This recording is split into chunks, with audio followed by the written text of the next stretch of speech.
Hello, good evening. It's Sunday. This is Over and Over and Over Again. My name's Richard, and this is the Euro 2022 Daily Show live. We will be looking back on what was just a dramatic conclusion to Group C, wasn't it? Some real drama, particularly in the Holland against Switzerland game. We'll talk about that. Sweden played Portugal as well. Plus, of course, last night we learned who England's quarter-final opponents will be. That was decided. It is, of course, going to be Spain. So we'll have a little look at that as well.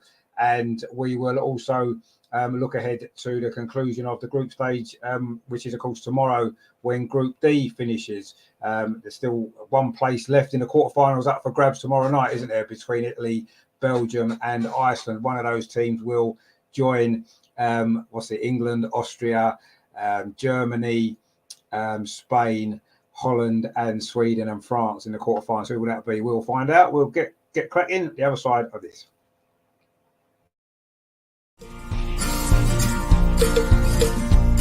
We'll be alright with Ellen White. Take the lead with Beth Mead. Williamson gets the job done and Lauren Hemp is heaven sent. Hear the lionesses roar.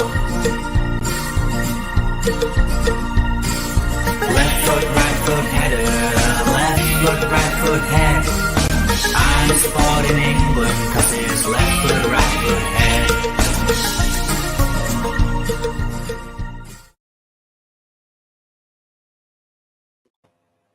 So joining us as usual is, of course, Andreas in his lovely England Lionesses away top, which looks very cool. Very nice. Good to see you again. Are you okay tonight, Andreas?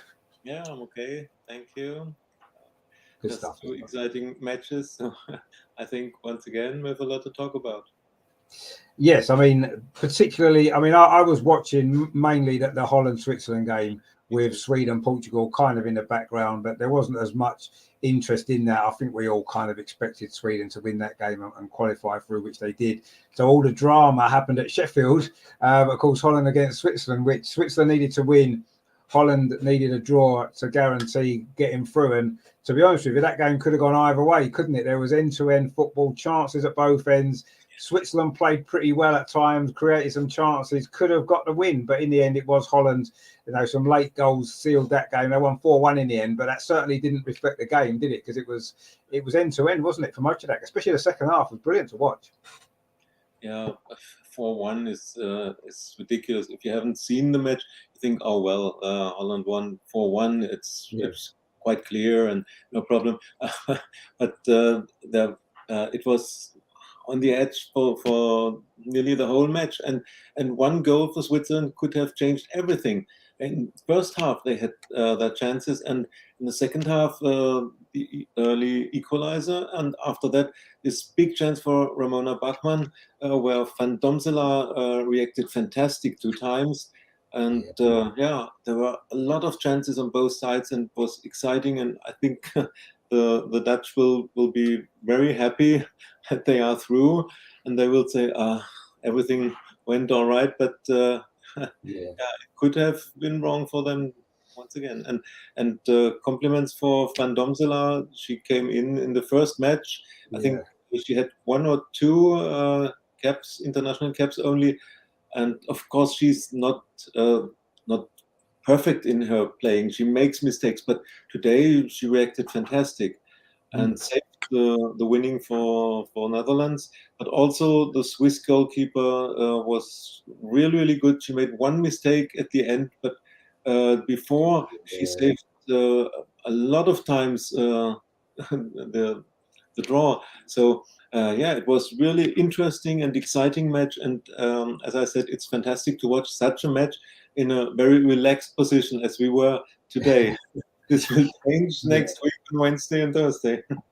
Yeah, no, it's good. I mean, I've enjoying watching the games that don't involve England anyway, because you are relaxed and you don't have to stress about the result. And it's especially nice at the moment because we've qualified and we can just enjoy it, watching everybody else qualify and unfortunately get knocked out, as was the case in that game tonight, which was a fantastic game to watch. And yes, there was mistakes, there was everything. There was VAR, wasn't there? There was a penalty overturn, there was a disallowed goal that was then given, and loads of drama and VAR stuff. It seemed to have everything that game actually, including lots of goals in the end, some late drama. So Yeah, I mean, I thought, but I agree. Both goalkeepers played well tonight, actually, and it was a shame that it was a mistake by the Swiss goalkeeper that ultimately cost them the game, because at 1-1, 5 minutes to go, she makes that mistake with a cross, and Holland get in front, and then that kind of cost Switzerland the opportunity. But there was that big chance you mentioned. It was Sal, wasn't it, with that opportunity that the goalkeeper saved, the Dutch goalkeeper saved with her legs, and then pushed that one onto the post. I mean, that was a turning point in that game, possibly, because had Switzerland gone ahead then, who knows what might have happened in that game. So that was a big moment. And I agree. She's come on. I mean, we were at the game, in the first game against Sweden, when obviously our ex-goalkeeper got injured and had to go off with that shoulder injury. And she came in, and I thought she had a good game that night. She made a really good save towards the end, handled the crosses really well. And yes, she made one or two mistakes in the game against Portugal, perhaps. But again, tonight, she made 2 or 3 good, important saves that's kept Holland in the competition. So, it's good for her, a young player getting an opportunity. She wouldn't have expected to play, would she? Let's be honest. She wouldn't have expected to get any minutes at all. So the fact that now she's number one now, because the other goalkeeper's unfortunately out. So I'm pleased for her, because it's great when you see a player unexpectedly get an opportunity in a tournament and perform so well. And even if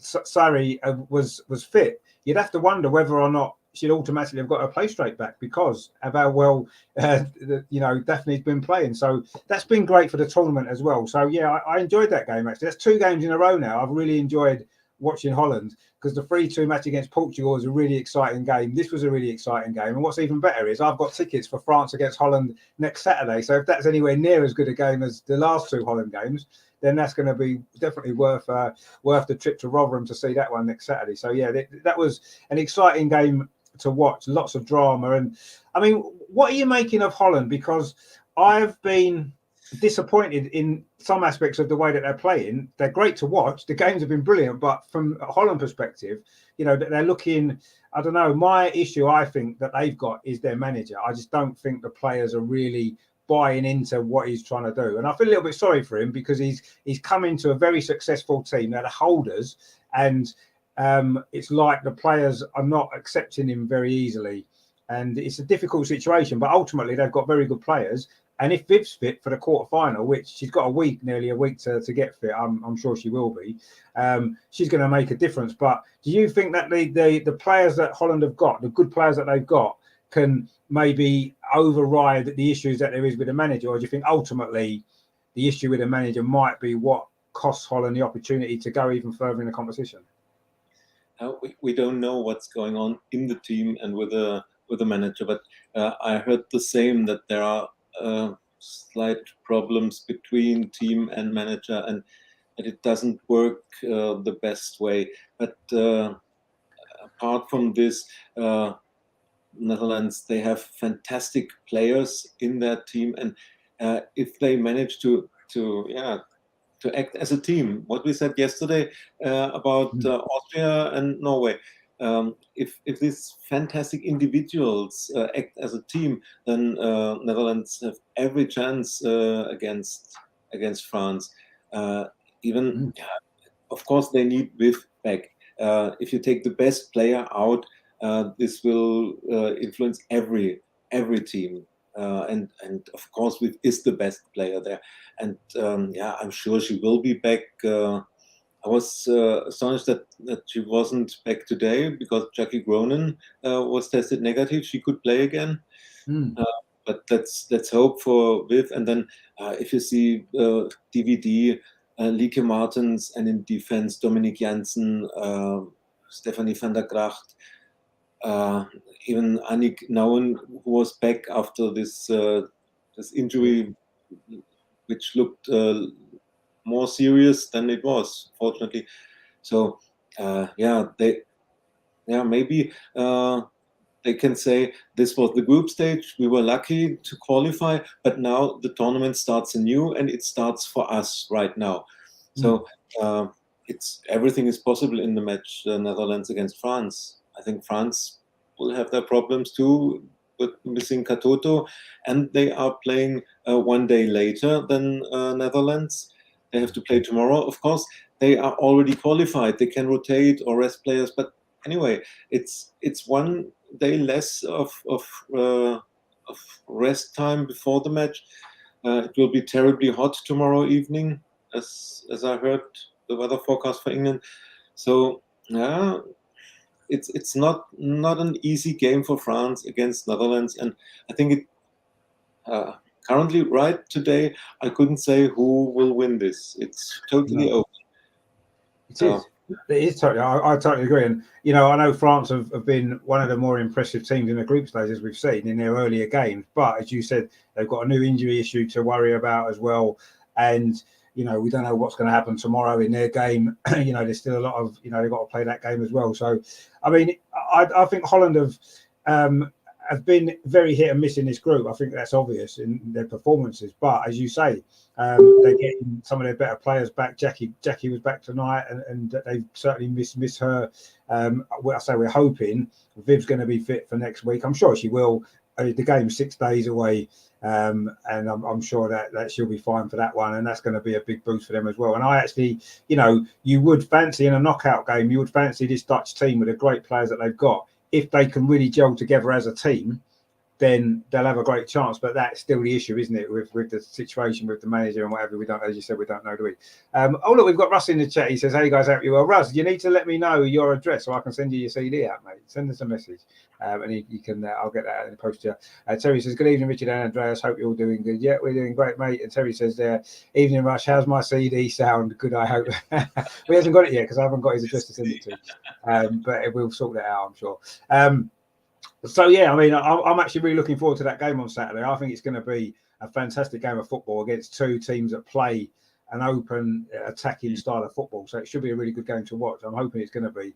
But yeah, at this stage, it's a little bit difficult to call. But I mean, we will preview all the quarterfinals as we go along. Anyway, there's obviously this one game every night. For the second half of next week, so we can look at them as well. Obviously, the other game tonight. Comfortable win for Sweden in the end. I mean, they won 5-0, could have won a few more from what I saw of the game. They had a goal disallowed, a few other chances. Portugal maybe ran out of steam a little bit after the effort they put into their first two games, where they maybe did a lot better than people anticipated. And in the end, Sweden, maybe clicked into gear a little bit, because a bit like Holland, they've been a little bit stuttery, haven't they, in their first two games? They played well in spells and maybe not so well in other spells, and it seemed to fall into place them a little bit better tonight. Have obviously won the group now, so they should get potentially a slightly favourable quarter-final draw against Italy, Belgium or Iceland, depending on who gets through there tomorrow. So you'd imagine they've got a good route through to the semi-final, haven't they, Sweden, surely? Yeah, the best route to the semi-final. Doesn't matter whether they get Italy, Iceland or Belgium, they are the favourites and they should win this quarter-final. I think today was their best performance in this tournament so far. They got 2 goals disallowed from Stina. Fortunately, she was third time lucky. She scored one.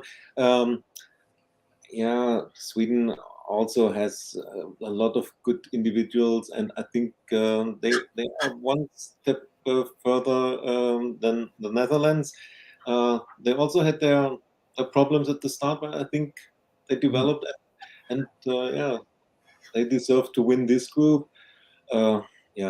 Portugal did their best, like Northern Ireland did, but they were without any chance to qualify. And I think they can be proud of their performance. Portuguese team, they did their best, but it was.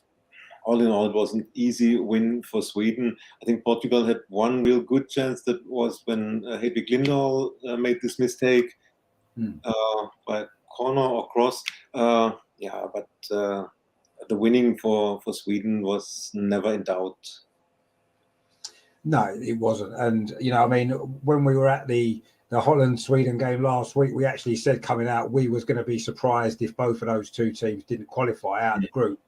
Yes, they did make a little bit hard work of it in the other game in the middle, but ultimately they've both gone through, and I think that's probably the right result. They were the best two teams in the group. They are two strong teams who could potentially both go a long way. I mean, they could both get through to the semi-final potentially as well. So that'll be quite interesting.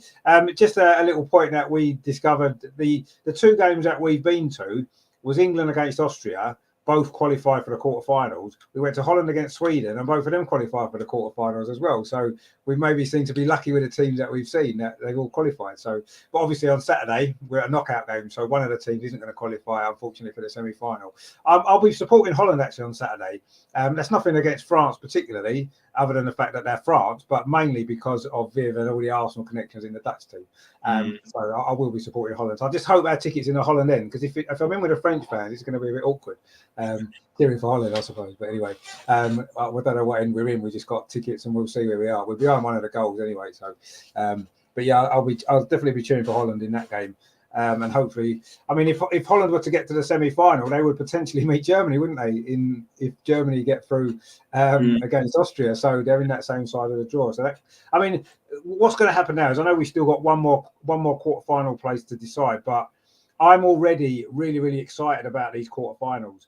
They're going to be 4 fantastic games. It's actually, at this moment, as things stand, very difficult to call. You'd say Sweden have got the easier draw, whoever they get, as we said, but it's difficult to call the other 3, isn't it? Really, they could go either way.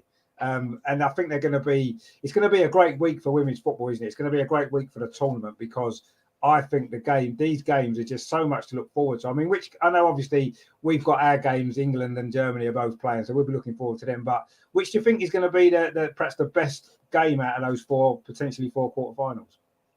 Oh, this will be England versus Spain, because these are two teams which we said they can win the tournament, and now one of them will be out. So as I said yesterday, it's still Spain. It's still this ball possession team, ball possession machine.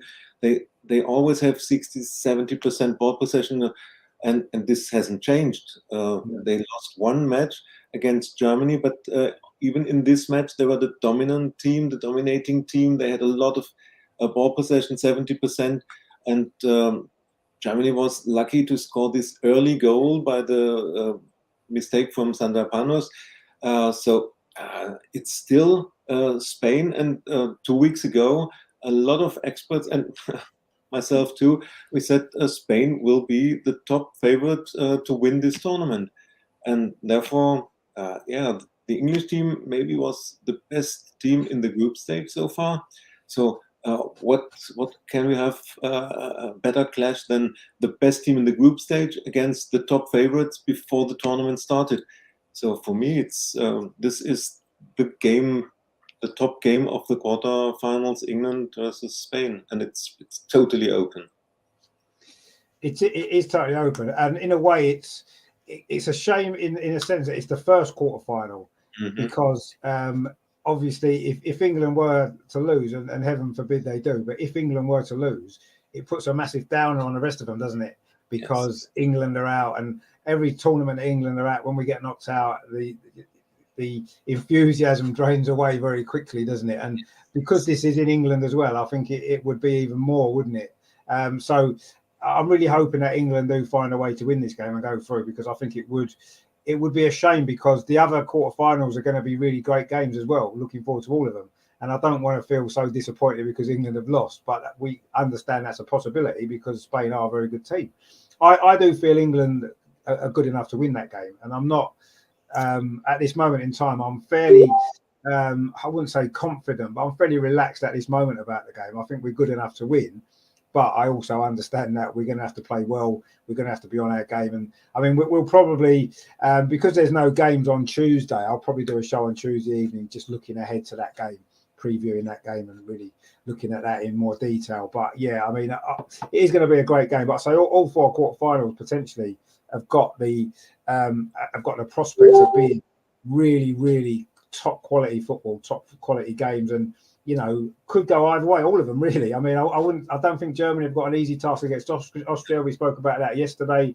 Holland and France, as we've just mentioned. I mean, if Holland turn up with Viv's fit, that's going to be a difficult game to call. And yes, you'd imagine Sweden are going to be the big favourites, whoever they happen to meet. But you know, you've mentioned before about Iceland beating Germany not so long ago. If Iceland go through, they won't be difficult. They'll be difficult to beat, won't they? Sweden won't find that easy. So there are going to be some interesting games there, actually, and I'm really looking forward to that. But yeah, I just hope and pray that we're not on a big downer after Wednesday.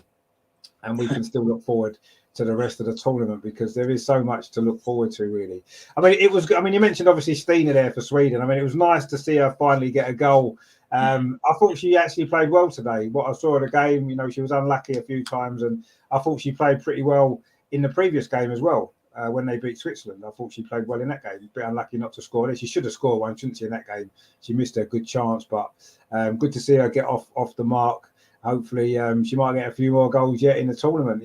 She's probably not going to win the Golden Boot, because I think Beth's got that sewn up. But I think she's going to be. I think she'll get a few more as Sweden look as though they may well progress at least to the semi-finals, perhaps, if things go well for them. And that would, of course, they're in the same side of the draw in the semi-final as England. So there's a prospect we could meet them in that semi-final in Sheffield next Tuesday, which would be good. But it's still a long way to go yet. I don't want to get too carried away. But, I mean, basically the group stage is almost done now. There's just those 2 games tomorrow to finish off.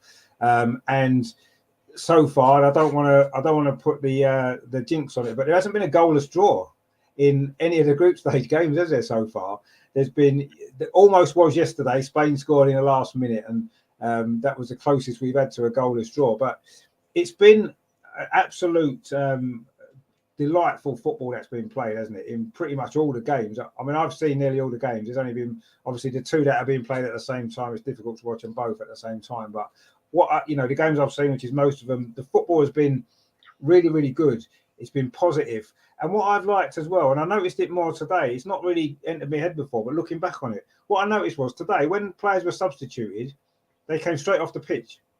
With the men's team, when players are substituted, they seem to take 20 minutes to get off the pitch, don't they? Whereas the girls are just running off, let's get the subs on, let's keep the game flowing. And it's so great to see that, isn't it? I mean, I absolutely love all that kind of stuff. All this time wasting and stuff does me head in. And it's been so refreshing. I don't think I've enjoyed a group stage of a tournament, as much as I've enjoyed this, because usually the group stages are quite cagey, aren't they? Teams don't want to take a risk. They don't want to lose games. But this group stage has been teams just trying to win games from the start. I think it's been brilliant. I mean, what have you made of the group stage so far? It's nearly finished.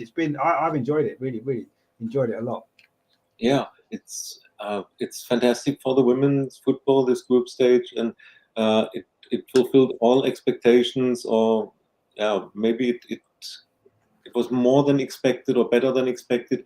If you see the attendance in the stadiums, the atmosphere, and the level of the matches, it's just showing how much women's football has grown. And it's technical, very good. It's how can I say, more playing time than you see in men's matches. And the players accept decisions from the referees. There is no that 10 players are running to the referee, and or if there is a difficult situation or maybe a foul, there's a decision, the game continues, and they accept it and continue playing. Why can't men do this? It's not a question of money in the game. This is a question of respect for the game, for the respect for the other team, respect for the referees. Yeah, that's perfect, and that's what I expected from this tournament, and I hope that many people will see this and will watch this, and I think the attendances shows and for the TV coverage, how many people watch it on TV. This shows the interest that's growing, and it's fantastic so far for the football, and the quality and level of the games is much higher than 5 years ago during the last Euros. Oh, 100%. It has been the best tournament in terms of quality of football there's ever been in a women's game. I think by quite a long way. The last World Cup was good. Let's be fair, that had some good football as well. But I think this has gone up a level from there, really, in terms of technical quality and just the quality of the football that's been played. And I agree. The way that I think it's it is a respect thing, and I think it's a respect for the fans as well, because fans pay money to watch the game. They don't pay money to watch teams waste time and complain about everything. And it is a respect. 100%. You're right, and that's what happens. Like the women's team seem to respect the game of football.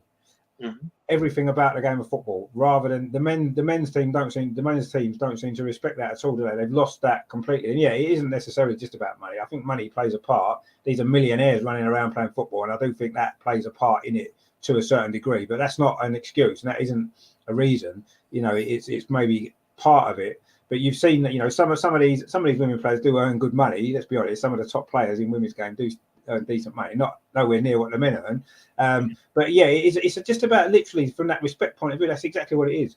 They respect the game of football, how it should be played, and I hope that never goes, because that is the one thing that you look at women's football and you say, wow, that is, you know, a lot of people, and sometimes you can say rightly so, you know, the women aren't as fast, they're not as strong, the game's not as fast paced generally, although it's been difficult to know that in this tournament because it has been really fast paced. And if people put those arguments up, I would kind of say, okay, yeah, I don't necessarily agree with you, but I can see where you get that from. But the one thing you could say that the women's game is miles ahead of the men's game is that respect side of things, and how they just want to get on and play the game. And that's one thing that the men need to learn from the women's game, actually. If there's anything that you can take from one from the other, that would be one of the big things for me. But there is an issue. We saw it in the Holland game tonight. We've seen it in a lot of games. The VAR stuff right now.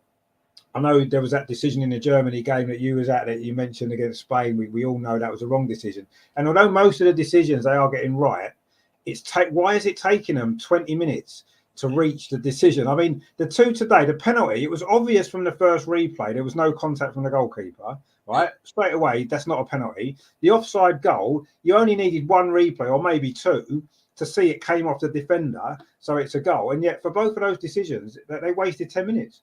I mean, why are they taking that long? I don't get it. What's the problem? Because even in the men's game, it's not taking that long generally to make these decisions, is it? Yeah, this is what I don't understand too.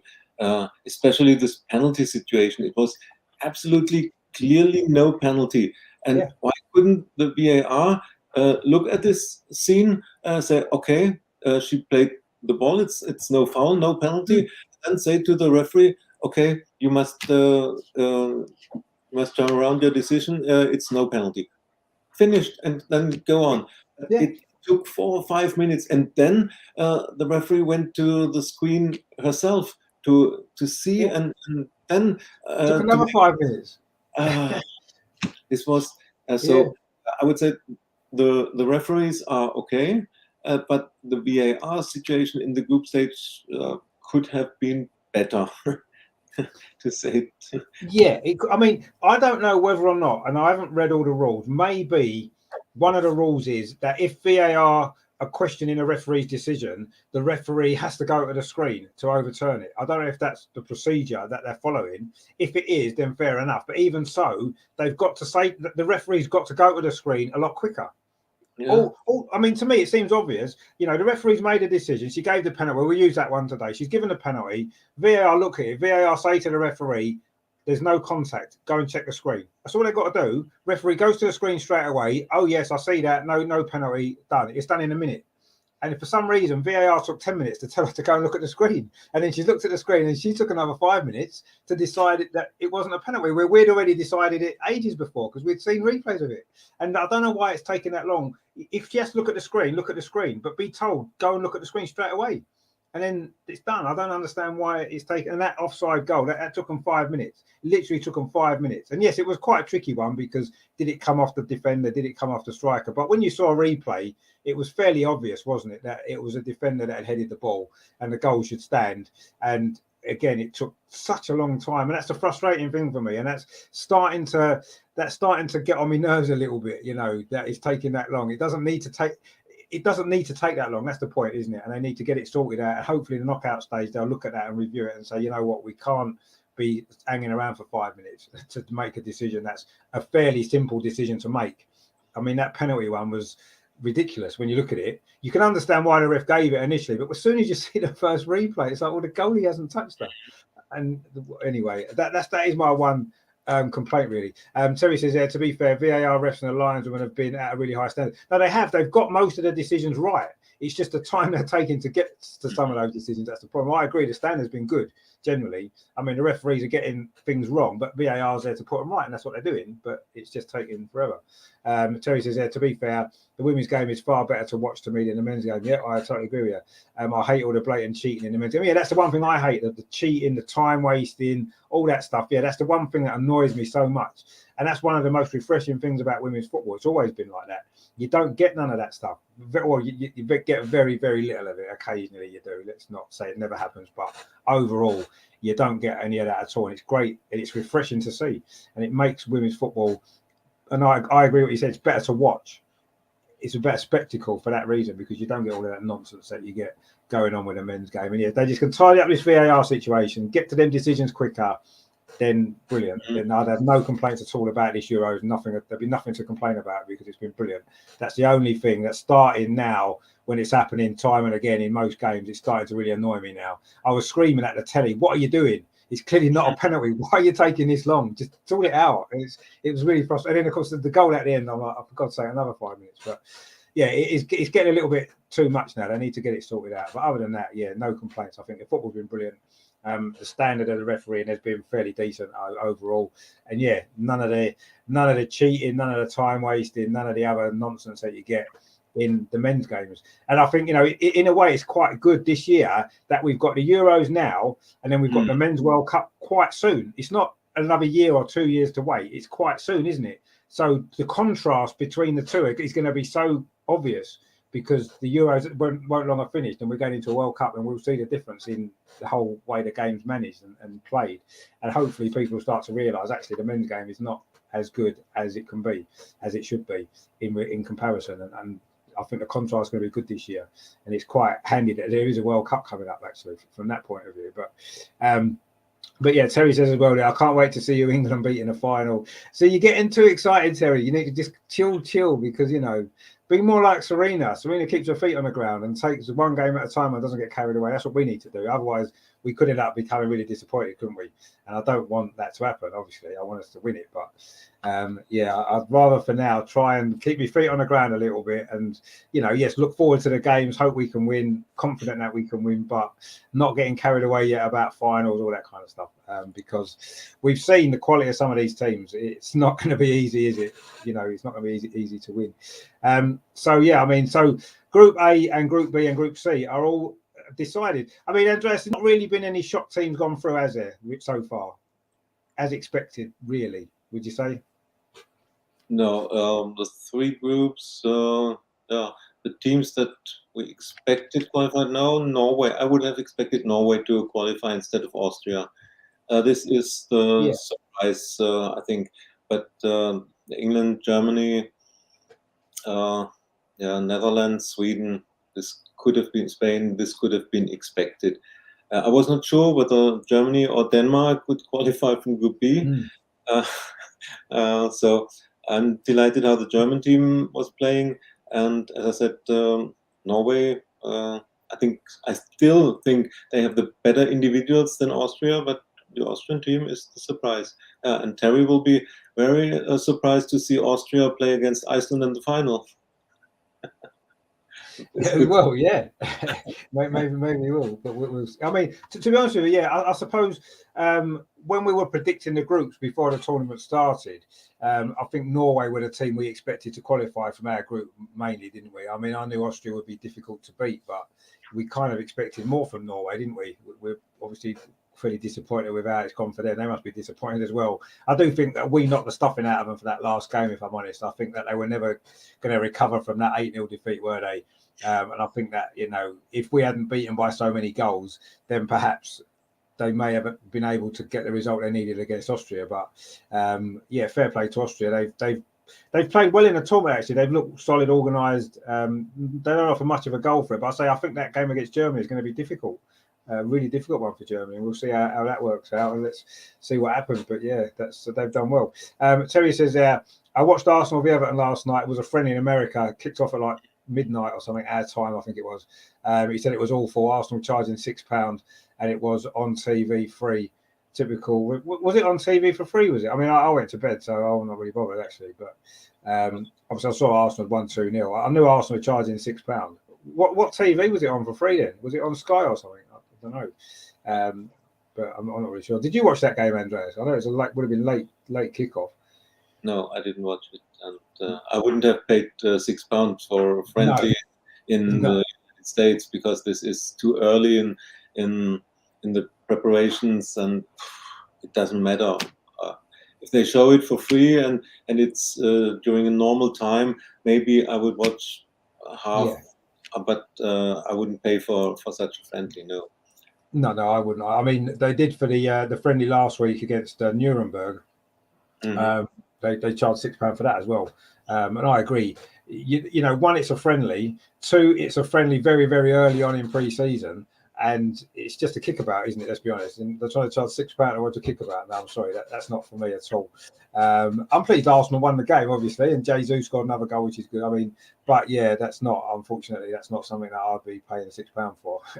You know, I probably wouldn't even watch it for free. So Terry says, he says, calm down, Andreas, even though I'm not that silly. No one's going to pay £6 either. Well, I say that. People would have paid it.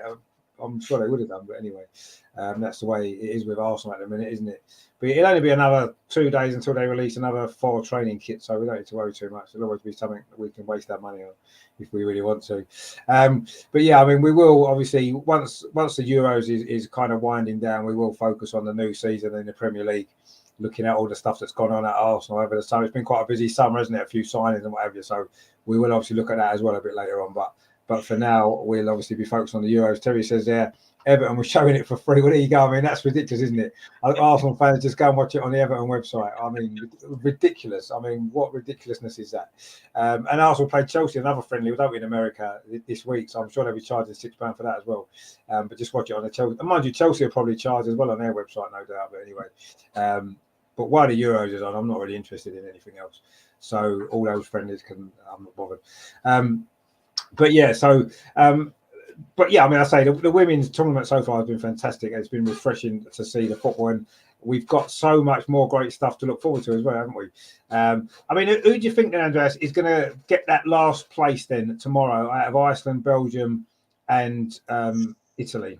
Who do you think is going to get that final place in the quarterfinals? Everything's possible. I think Italy has the best chances because they are playing against Belgium. Of course, yeah, the winner of this match will qualify, I think, because normally France should beat Iceland, and then it's decided between Italy and Belgium, and I think the Italian team should be the stronger team. But anyway, Belgium played really well for what they can. They did what they can, and yeah, they won't be easy to beat. And yeah, maybe Italy shouldn't think too much back on the France match where they were destroyed 5-1. It's an open thing, and I would say Italy wins 2-1 against Belgium, and France will beat Iceland. So I expect this, but if I could choose, I would say let Iceland qualify for the next round. The spectators, what they are doing, it would be fantastic, and to have such a surprise team in the next round. Yeah, no, I mean, I think that from the spectators' point of view, particularly, I mean, I would love to see the Iceland fans in the flesh, if you like, at a game. I just think it'd be amazing. So it would be good for them to go through. And you never know. France have qualified. They might rest a load of players. They might not take that game as seriously as some of the other games. And who knows? Iceland may cause a shock and win that game. I agree. It would be a big shock. You'd imagine France will do. They would have watched what England and Germany have done. You know, gone through winning all 3 games. They'll want to do the same, won't they? So you would imagine that's how they'll approach it. But yeah, I would imagine it's probably going to come down to Italy or Belgium, and you would favour Italy. But of course, because of the goal difference, Italy need to win, don't they? A draw for Belgium's enough, isn't it? Assuming Iceland lose. Oh, how's the situation? Iceland has 2 points, and Belgium and Italy 1 point, I think. Oh, the goal Belgium difference. have got a better goal difference, haven't they? Because Belgium only lost 3-1 to 2-1 to France, didn't they? Italy, but it could be complicated if they draw, and if Iceland loses and Italy and Belgium draw. Yeah, they'll all be on 2 points, won't they? And 3 teams have 2 points, and I don't know who is then ahead of. I know initially it's the head-to-head, isn't it? But obviously Italy and Iceland drew, didn't they? No, yeah. Iceland and Belgium played 1-1, and obviously if Italy and Belgium draw tomorrow, let's say that's 1-1 as well. Then Italy against Iceland. What was the score in that game? Italy drew, didn't they? Italy drew with Iceland. 1-2. Iceland played 1-1 in both matches, I think. Yeah. So if Italy and Belgium draw tomorrow, then 3 teams have 2 points, and they have drawn with each They've other. all drawn against each other, haven't they? They're all. I don't know who would go through if that's the case. They have to have a penalty shootout or something on the pitch to decide who goes through. I don't know. Throw a coin or something like that. I don't know. I think I did read somewhere that is it not on yellow cards, the least number of yellow cards. I don't know. If everything else is level, does it go down as far as that? I'm not sure, but yeah, it could be quite an interesting finish to that then if that game was a draw, because I don't know who would go through, because it'd be on goals scored, wouldn't it? But everyone would have scored the same number of goals, wouldn't they? Because Italy and Belgium have both scored 2 goals so far, haven't they? No, Belgium will have a better goal difference, so Belgium would go through if that was. Belgium is a better goal difference because Italy lost 1-5 against France, and they only lost 2-1, didn't they? So if it's a draw, but what about Belgium and Iceland? What's the goal difference there? Iceland currently has 2-2, and Belgium has 2-3. But then obviously Iceland would be losing to France. How many goals do they lose against France by? That's gonna. If they lose by 1 goal against France, then they'll have the same goal difference, won't they? So. The same. That's quite a complicated group. That could be, couldn't it? On the night, we'll have to see how the games play out. It probably won't end up being like that, actually. But anyway, Terry says that Italy ain't a bad side, but I wouldn't put money on them. No, I've been a bit. I expected a bit more from Italy, actually. Obviously, France completely ripped them apart in that first half, and as Terry says, Italy and Iceland drew 1-1. Yeah, I remember that game now. And Italy didn't play that well in that game, did they? I didn't think particularly. They did well to come back and get the draw, but I didn't think they played that well either. So I wouldn't be surprised if Italy got knocked out. Actually, I wouldn't be surprised.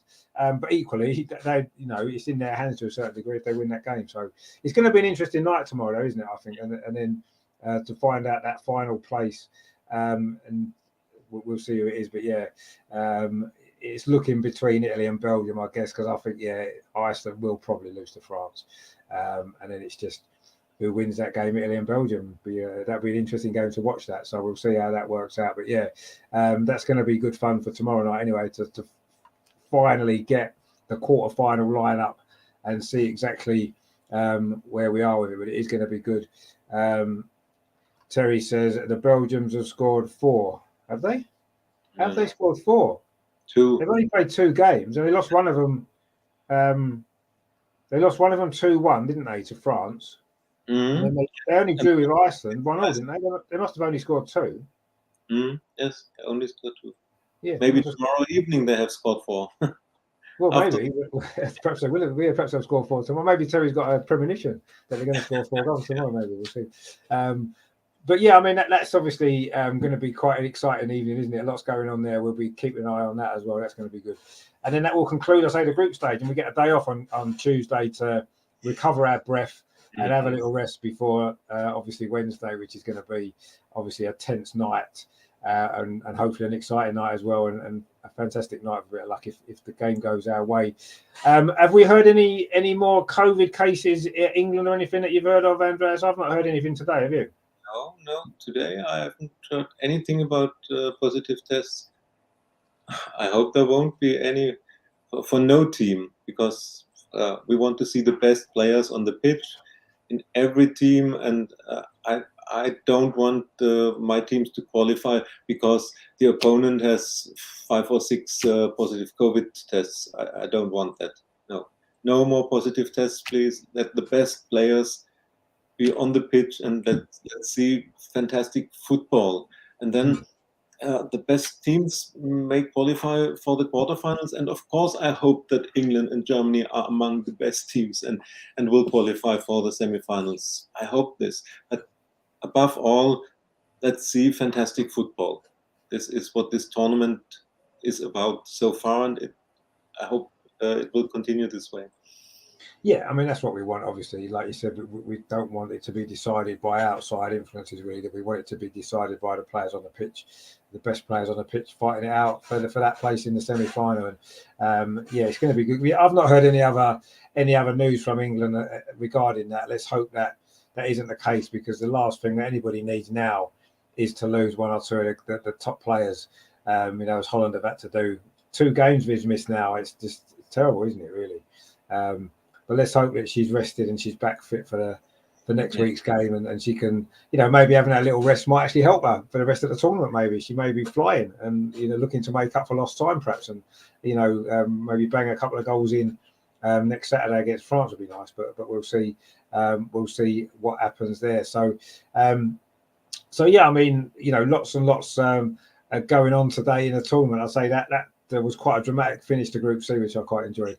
And it could even be more dramatic tomorrow, couldn't it? With everything that all the different permutations there. Terry says there, sorry, the Belgians have only scored 4 in all Euro games. Oh, is that in every game in the finals that they've played? Right, okay. That maybe makes more sense. And yeah, they haven't scored 4 in this tournament. But yeah, so we'll see what happens with them tomorrow. They may well go through. Who knows? But we'll see. We may see them. But yeah, you would imagine that, and we said it before, that they'll have to play Sweden whoever goes through, and it'd be a shock if Sweden didn't win that game. And they've got a good little draw there, Sweden, haven't they? I think that's why Holland at the end today were desperate maybe to try and score a couple more goals to see if they could win the group, but they left it too late, didn't they? And they ran out of time, and that may cost them, because they've got a harder route now to navigate through the competition, haven't they? Obviously France next, and potentially then Germany in the semi-final, and then England in the final if they were to get there. So it's not easy for Holland now, is it, to retain the title? But we'll see what happens. Loads of football still to be played. What was obviously today there was a lot of goals in them 2 games, wasn't there? 10 goals today across the 2 games, which was quite exciting. What's the best goal you think today that you saw? I have to think about the goals. Stina's goal was good, wasn't it, for Sweden? She carried it in. That was a good goal. I don't remember the other goals. I thought Switzerland's goal was good, wasn't it? When Bachmann broke down the left-hand side, cut in, played that ball into the box, a lovely first touch, and then that finish. I thought that was a good goal that Switzerland scored, actually.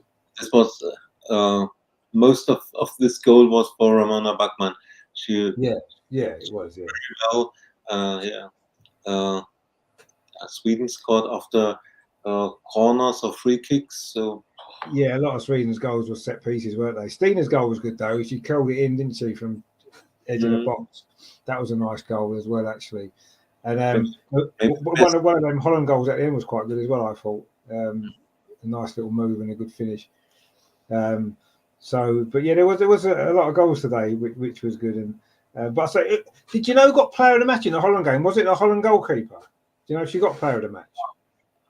I didn't see who was awarded with player of the match, because the zone in Germany always stops immediately after the final whistle. They stop broadcasting. So and the normal TV doesn't show every match. So I have to wait until I can read it on Facebook or in the Euro app. Well, Aslani got player of the match for Sweden. Okay. Just trying to see if I can find who got man of the match in the Holland game. I wouldn't be surprised if it was that substitute who scored 2 goals. They gave it to Elisa Russo for doing the same thing the other night. But I thought the goalkeeper should get it, actually, because I thought she was brilliant. Van Domselaar, yeah. Yeah, Van Domselaar, yeah. I thought she was fantastic. Can't find it, actually. See, on British TV, on BBC, they don't reveal that usually. They talk about the game at the end, but they don't really do a lot else, and then they move on to the next program. So they don't really. They spend about 10 minutes after the game, but they don't often they did for the England games announce a player of the match. In fact, they didn't for the England game the other night, but they have previously. Just trying to see if I can find it actually, because it should be the goalkeeper. I'll be quite upset if it isn't actually, because she deserves it, I thought. But I can't actually find it. Hang on, let me just check 2 seconds, because I say Aslani got it for Sweden. Let's just check on that, because that was on the where's that on? I can't find it now. Where are we? Oh, there it is there. Oh, it's on the DAZN YouTube actually. Let's have a look. Oh, no, it's not on there yet. It's not on there yet. They do put them all on there. But no, that one's not on yet, so I might have to wait for that one. I think it's Sheridan Spitze. Yes. Is it? Okay. Yes. Sheridan Spitze from Netherlands is player of the match. She was leading her team and had the control in midfield, played creative passes. So the committee said, and therefore she was awarded Sheridan Spitze. Okay, I mean, she did have a decent game in midfield, I suppose, but I just felt without some of those saves from the goalkeeper, they wouldn't have got through. So I don't know, but we don't pick on Louis, so I suppose we don't really know, do we? Terry says missed both games today. Was on the beach having a barbecue. Oh, there you go. See, brilliant, nice weather in England at the moment. Hot weather. It's actually where I am. It's been quite cloudy today. It's been very, very warm and muggy, and but it's been quite cloudy, hasn't it? But yesterday it was like sunny all day. Fantastic day. We sat in the garden in the afternoon. I played football actually yesterday morning in the heat. It was quite hard work. But today's been quite sort of overcast and cloudy, but it's been very, very muggy. But I think tomorrow and Tuesday are supposed to be the hottest days ever in history, or whatever they're trying to say. So tomorrow could be quite hot, but obviously you won't be able to go to the beach, unfortunately, on a Monday or a Tuesday. But anyway, we'll see what happens. But yeah, it's going to be quite hot, I think, next few days. It's going to be tough tomorrow to play football. If the weather's as hot as they say it's going to be. It's going to be very tough conditions, isn't it, to play? I mean, it would have been tough today because of how muggy it was, actually. I mean, I thought about, actually, this afternoon, going for a run because it wasn't sunny here. And I think, it's a bit cloudy, might not be too bad, it's a bit breezy. But I went outside and it was like so muggy. I'm thinking, I'm not going to go for a run in that. I just didn't want to risk it, really, because it's not ideal. I went for one. It's good that the quarterfinals are at 8 again, not at 5. Yeah. That's very good. I think the weather, though, is meant. The weather is meant to be a little bit kind of cooler by Wednesday, anyway. Okay. It's still going to be warm, but I think it's going to be a little bit cooler on Wednesday than it is on Monday and Tuesday. So hopefully, it won't be quite as bad, because it's definitely no fun doing any physical activities when the weather's that warm. It's just no fun, is it, at all? I mean, I decided not to bother going for a run. So yeah, but yeah, it is going to be warm tomorrow. But it's good that Terry's had a nice day on the beach anyway, so it must have been sunny where he is. What's the weather like in Germany at the moment? Because they're saying this heat wave is supposed to be all through Europe, isn't it? Yeah, it's the same. More than 30 degrees and sunny the whole day. So the best is to stay inside and keep everything dark so that the heat is not able to come into the rooms. But yeah, it's really a heat wave for weeks now. And is it? Yeah, I think it's all over Europe. In Spain or Portugal, where they expect the temperatures for more than 40 degrees. But for the tournament, it's good that it's sunny, warm, no rain, not typical London weather, but just a real summer. This is also good for the atmosphere, for all the fans that are in Britain right now. They will enjoy it much more than if it was raining all the time. Yeah, I mean, it did rain a little bit when we was at Old Trafford for the first game that evening. It did rain a little bit. It wasn't too bad. It was a little bit chillier. But since then, it's been fantastic weather. But we haven't had a massive amount of sunshine, if I'm honest. Up until last week or so, it's been a lot better. But we've had a lot of cloud and stuff like that. It hasn't rained much, but But yeah, I know the temperatures in Europe are supposed to be quite high as well at the minute, which, you know, it's summer. We should enjoy it really. But I mean, I quite like the sunny weather. I like being outside. But ultimately, it's you know, it's tough when it's that hot, isn't it? I mean, yesterday we did sit in the garden for an hour or so. Herman's in the chat. He said, "Might say something disappeared." Oh, did it? Oh, okay. No, it's not on here, is it? No, I can't see it. Let us know what you said, Herman, and we'll get it back up again.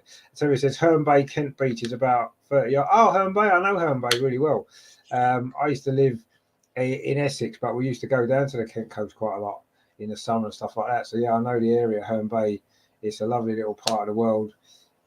We used to have a caravan actually down in Hastings as well. So we used to go down there quite a lot in the summer back in the day, in the 1990s, when we seem to get nice weather quite a lot, where we don't so much now. And I think that's why everyone gets excited now, because we don't get hot weather very often. So when we get the sun out, everyone's like, oh my God, it's sunny.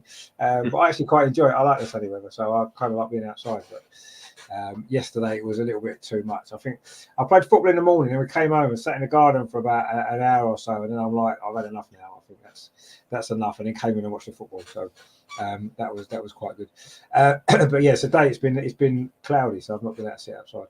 But I don't know what Herbert. I don't know where your comment went, Herman. Let us know what you said. So put it back on, see if we can get it back up again, because it's not appeared on the thing. I don't know why. But anyway, we'll see whether we can get that back up before we finish. So right then, so obviously that's I say Group C done and dusted as well, which was good. And we know 7 of the 8 quarterfinalists, so all to be decided tomorrow. The last place, we'll be looking forward to that. Obviously, the games are 8 o'clock tomorrow night, aren't they? The 2 games, so that's going to be good. So what we will probably do is, I'm kind of thinking it's maybe not worth doing a show before the games tomorrow, because we've kind of talked about them now, and there won't be anything else to talk about until the games are finished.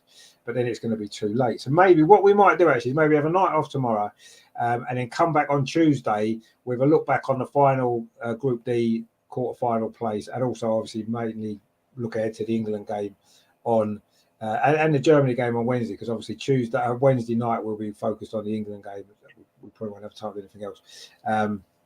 So that's what we'll probably do, actually. I think that might make more sense. Terry says, good evening, Herman. Hope you're keeping well. Good to hear from you again. No, it's good to hear from Herman again. Obviously, he's been a regular in the chat on the Arsenal women's stuff that we've done over the last year or so. So it's good to see him back enjoying some of these European games. I believe Herman might be from Holland, actually. I'm not 100% sure. Or is it Canada? We get people from all over the place on this channel putting comments in, which is good. But yeah, so I think we might maybe perhaps have a night off tomorrow, watch the game, and then, because there's not really anything to talk about now, is there, before the game? So we wait until Tuesday, and then we'll do a full preview of England against Spain, look at Germany against Austria as well, look back on the drama of Group D. So there may well be some nice drama tomorrow, so that'll be good for Tuesday. And obviously Wednesday we'll all be very nervous, I'm sure, at 8 o'clock, sitting in front of the telly with praying that it goes well. Amar's at the game, actually, so yeah, exactly. You're more like, yeah, that's what it'll be like. Yeah, Amar's at the game, so he's going to be doing a vlog for us for that quarterfinal, which is going to be great. There was an extra vlog that I put on the channel today from the Germany-Finland game yesterday. Adam, who appears on the channel when we cover the Arsenal men, he was at that game yesterday. He did a great vlog, actually, of the Germany-Finland game. So if you haven't seen that, have a look at that, because that was good. He was in with the Finland fans. And apparently, now I've not seen this at the games I've been at. I don't know whether you did, Andreas, but he was saying that apparently, because the Finland fans were like quite loud and they had a drum and they were all jumping about and singing, that apparently some people had been complaining that they couldn't see because they were jumping about, and that the stewards were threatening to throw them out and take their drum off them, he said. And he said, you know, that was making the atmosphere. In the end, they didn't do that, and I think they had to kind of calm down a little bit. But it's like, I've not seen anything like that happen in the previous games, and the atmosphere has been really good. The fans have been loud. There's been drums. There's been, you know, megaphones and all sorts going on. It's been great. Have you seen anything like that happen at any of the games that you was at? No, I haven't heard this before. I think the atmosphere yesterday was okay, and for the match, the Finnish team did everything what was possible, and I think the team and their fans enjoyed the tournament, because they knew before that they won't be the new European champion, and probably they won't qualify for for the quarterfinals. So it was expected that they will be out after the group stage, but they played really well for everything what's possible for them. And so, it was okay. And for the German team, it was important to win and to keep the flow. They rested a lot of players, so the match was really okay. And one thing I have to say, the Finnish goalkeeper was this because Tini Kopila was also tested positive for COVID. The goalkeeper from Tottenham Hotspur, and so the Finnish team had the 21-year young Katrina Talaslahti. She's playing for Fleury in France, and she went through the academy Bayern Munich. And I remember when she was 17, she was playing in the second team for Bayern Munich, and she had 2 appearances for the first team when Manu Zinsberger was injured or was absent. And I remember after the match, I spoke with Katrina, and I stopped her on the way out and said, "Can I have a photo with you?" And she looked at me and said, "A photo with me?" She was so shy. She was 17, and I would have never expected that she will be a national keeper a few years later. And she had to spell with Lyon, Olympique Lyon, the second team of Lyon for 2 years, and then she went as number 1 to Fleury, and they finished 4th in the French league last season. And now this was her second international call, I think. So it's great to see a player, from when she was very young and very shy on her first steps in football. How did she play last night? I didn't really see much of the game. I saw the goals. Did she play well? Yeah, it was okay. She made one mistake, but the other situations was really okay. I think, she's 21. She has a bright future ahead. Yeah, no, that's a great story actually. It is good when you see these young players develop and come on and become, playing in their international competition like that. Fantastic! What a fantastic night it must have been for her and her family and everything else. It was great, isn't it, when these things happen? And at least she managed to get.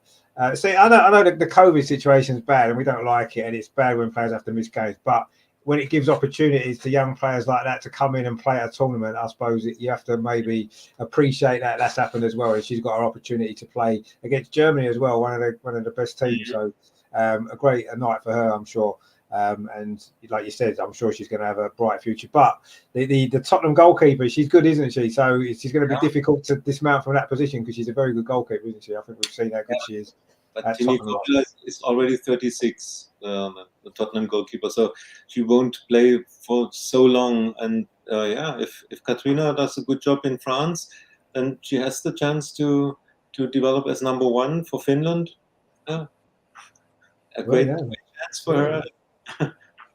That's fantastic. And I say it's good for her to get the opportunity last night and grab it as well. So the Dutch goalkeeper's done the same. She's come in unexpectedly and performed well. So it's been actually, I know the goalkeepers in women's football have been criticised quite a lot over the years, haven't they? And I think at this Euros, actually, the goalkeepers have been really good, haven't they? Most of them have been brilliant, I think. You see a lot of good performances now from, pretty much every game. The goalkeepers are playing well. Yes, there's your mistake. Like today, the Swiss goalkeeper made a bad mistake for the second goal, but she'd made some good saves prior to that, and she'd been good in the previous games. And the standard of the goalkeeping has actually really improved, hasn't it, in the last few years, definitely. This is the one position in women's football that has developed the most in the last 5-6 years. And if you compare this 10 years ago, there were so many, as they call it, slapstick goals or so, terrible mistakes, and you couldn't rely on a goalkeeper and say, she will save us or she will keep a clean sheet. And this has developed a lot, and all the teams in Europe, the better teams have their own goalkeeping coaches, and they are not in the normal team training, but they are separate, trained by goalkeeping coaches. This is a development, and this was a very important development for women's football. That in this position, the level is better now.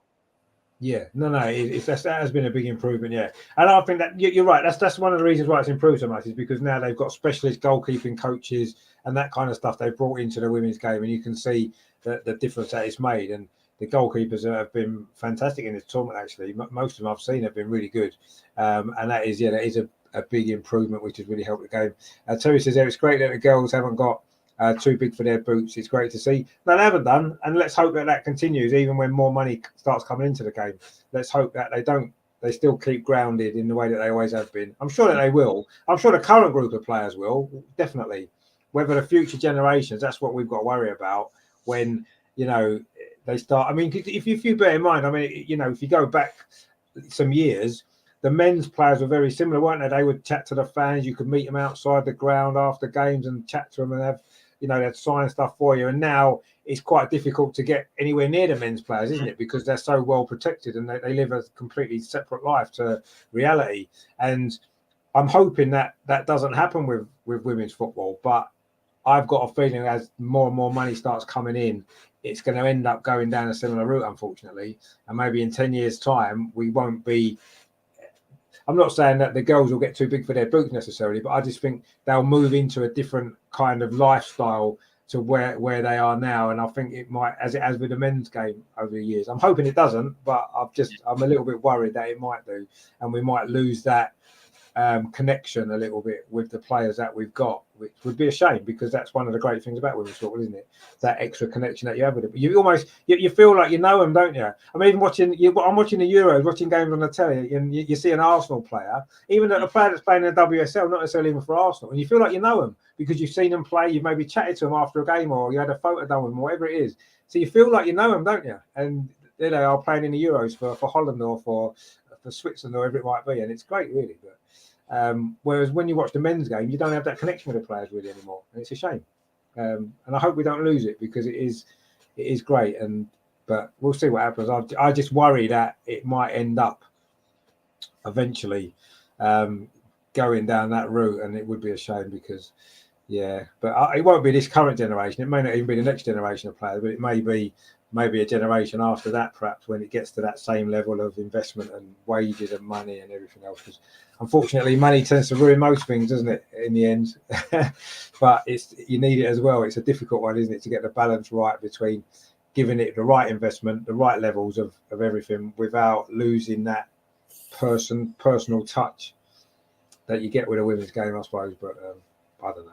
We'll see what happens. I mean, let's enjoy it while we can, as we can. That's the main thing, isn't it?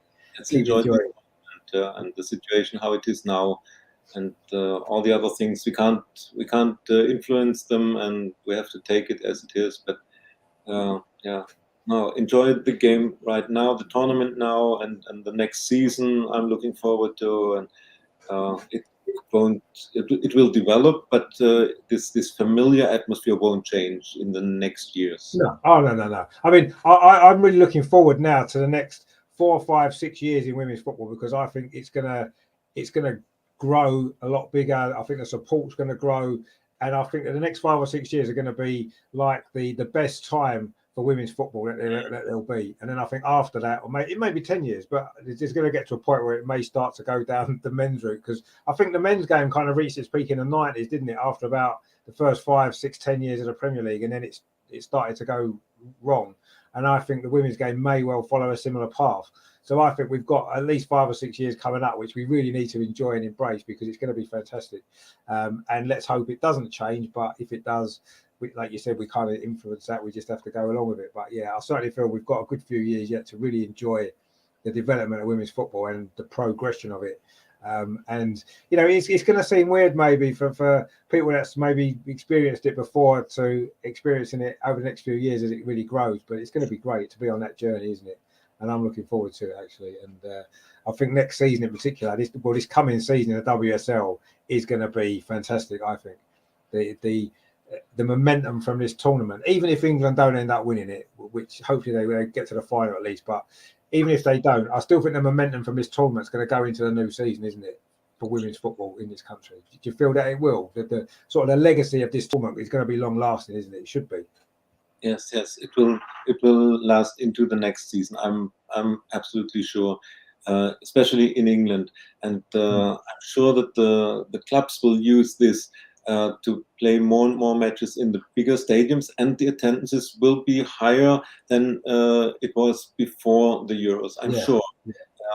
And yeah, we read that Arsenal will play 6 matches in the Emirates. Others will do so. I think the Manchester derby or the Merseyside derby, they will be in the big stadiums, and the people will go to the big stadiums and watch women's football because they enjoy the tournament now. I don't see this development in Germany. There was critical articles today that when the German Bundesliga will start in early September, there will be less than 1,000 people attending the matches in these small stadiums. It's difficult. Maybe it depends who will reach the final, and then maybe Germany can take the momentum too if they reach the final or at least the semifinals. But for England, I'm very optimistic that we'll have a very good development for the next WSL season. Yeah, no, I am as well. And the amount of people that I've spoke to recently that were never really watched women's football before have really started watching the Euros and excited, and actually will go to games. They've been to games at the Euros, and they will go to games when the new season starts. And I think obviously that's just the people that I've spoken to. There'll be loads and thousands of more people feel exactly the same that will be doing it as well. So I would expect. I mean, I think if England win the tournament, I would imagine that the attendances next season in WSL, certainly in the bigger games, are going to be a lot higher than we've seen previously. I think they will. I mean, you got to think that the North London derby was played at the Emirates, wasn't it, at the end of last season? And there was 12,000 attendance or something. I know it was a midweek game, but if that game's played obviously at the Emirates again this coming season, I can see there being 30,000 there or more easily. And some of them other, like you said, the Manchester derby, that's a big game in the WSL anyway. Two of the big teams, you know. Arsenal, Chelsea again should be at the Emirates. I'm sure there'd be a bigger crowd again. I mean, last year was a good crowd. I'm sure there'd be an even bigger crowd when we play Chelsea. I know it's in December or January, whatever it is, but I'm sure there'll be a massive crowd for that game. You know, so I mean, even Manchester City against Arsenal, first game of the season, play that at the Etihad. Do you know what I mean? Play it there and use the momentum from the Euros there and sell 25,000, get 25,000 fans in. Do that, because I think you could do that. I mean, Man City have got most of the England team. Arsenal have got 3 or 4 of the England team. It's most of the Lionesses playing in that game. It's going to be, why not play that at the Etihad and get a big crowd? I think you would. I think people would come out and watch that game because it's 2 of the big teams in the WSL. And if England have won the Euros, Leah Williamson can bring the trophy out onto the pitch before the game. Just say to everyone, look, this is what we've won. Is it for England? And the crowd will go mad. It'd be brilliant. That's what they should do. That's exactly what they should do. If England win the tournament, they should definitely play that at the Etihad and get 30,000 fans there. That's what would happen. It'd be brilliant. Keep your ticket prices at the usual price, 12 quid or whatever, and bang, 30,000 fans there. 35,000 at Etihad, first game of the season. I'm sure they are thinking about it because it's the season opener, the first one of the first matches on match day 1, and the Academy Stadium is only with a capacity of 7,400 as far as I know. So if this hype continues, then Academy Stadium will be sold out. So why not thinking about going to the Etihad? I'm sure they are thinking about this possibility. And let's see, if England really wins the Euros, then everything is possible in the new season, because people will want to see these players live. It would be fantastic. Of course, as I said, of course I want Germany to win, but I would be extremely happy too if England wins it. So you're lucky. You've got two countries you can support if they win it. I mean, yes. I mean, to be honest, I mean, obviously, if Germany beat England in the final, I'll be a little bit upset that England have lost the final. But Well, I mean, if England get knocked out before and Germany win it, I'll be pleased that Germany have won it, if I'm honest. But if England and Germany play in the final, it might be slightly different. I'm afraid I will want England to win, obviously. Terry says, it's always good to appreciate your fans, whatever club you're at. No, yeah, absolutely. Of course you should. And I do think the men's players appreciate the fans, but they're not able to appreciate them in the same way because the way that men's football's changed. And, you know, they're too protected, aren't they? They're in too much danger, maybe. In some ways, they can't exactly go into the crowd at the end of a game because there's a risk involved, probably more so than with the women, I suppose. That's the other part of it, which is a shame, isn't it?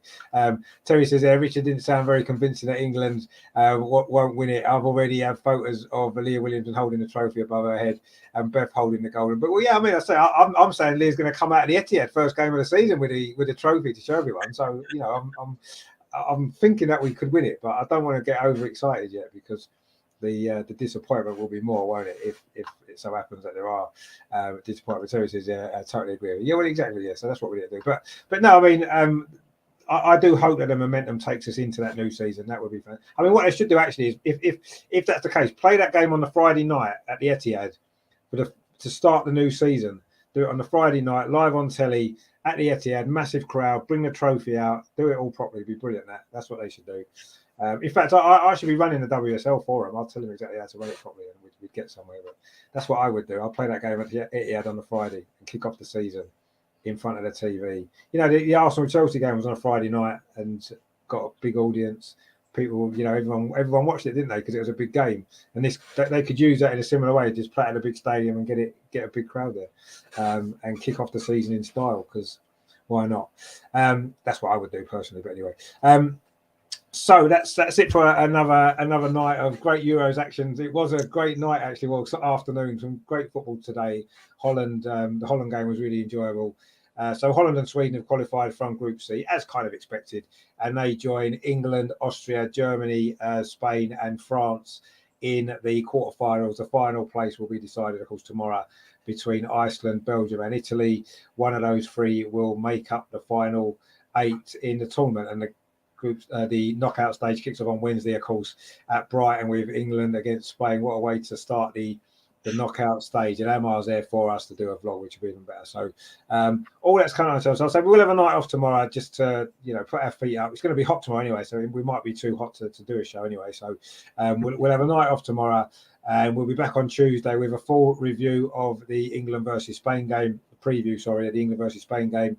We'll look at the end of Group D, and we'll also have a preview of Germany-Austria game as well, which is going to be on Thursday.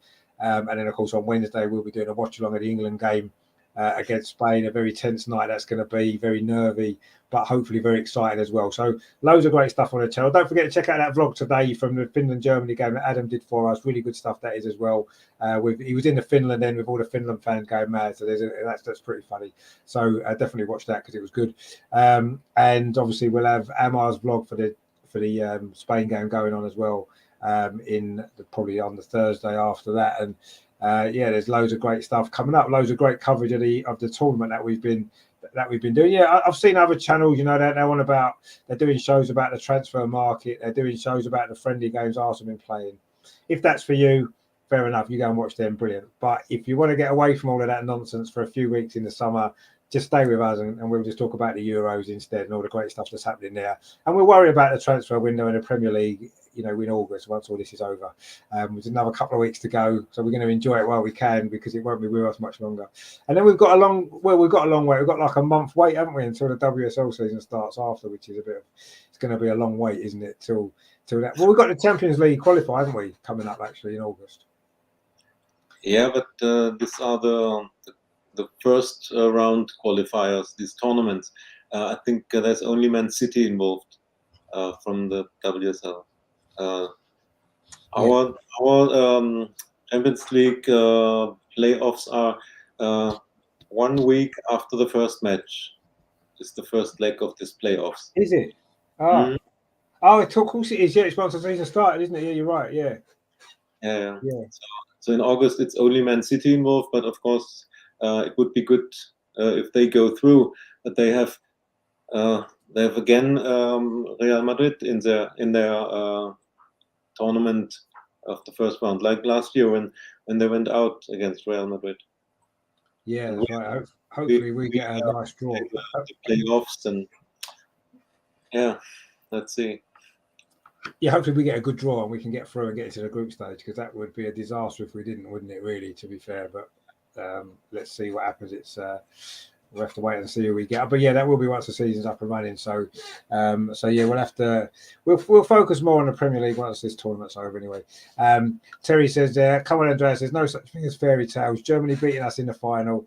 Yeah, you'll have more chance of finding a troll under the bridge." No, I don't know about that. I mean, Germany have beaten us in big games before, haven't they? So, you know, a few times, which unfortunately we don't like. In the final of the Euros, of course, back in, was it 2009, wasn't it, when Germany beat 6-2, I think.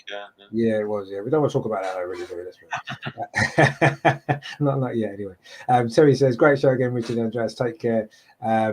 And see you two real soon. Stay safe. And yourself, mate. Enjoy the sun tomorrow. Don't get sunburned, obviously. Keep yourself safe from the sun because it's dangerous.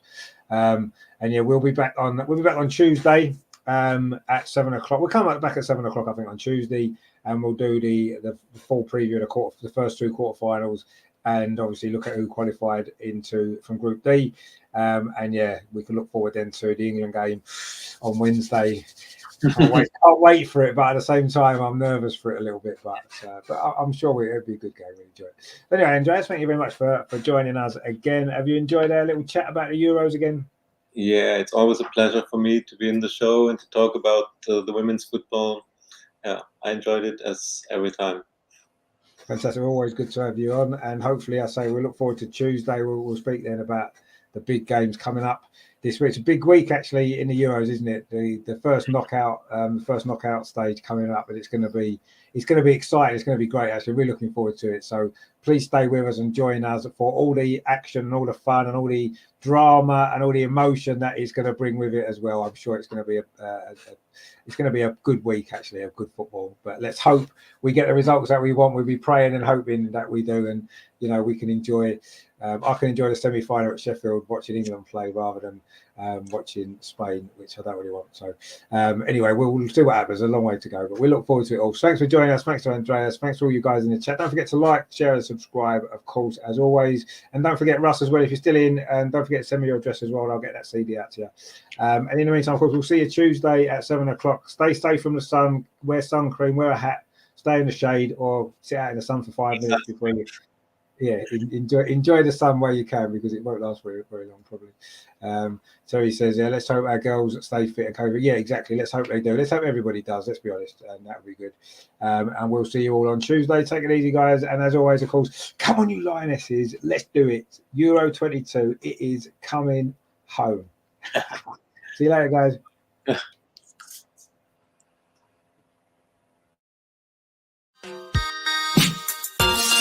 There's shin pads, hairbands, rainbow laces, brand new fans and different races. Another camp with COVID cases, an England squad with brand new faces. Here we go, the summer's here. Meet your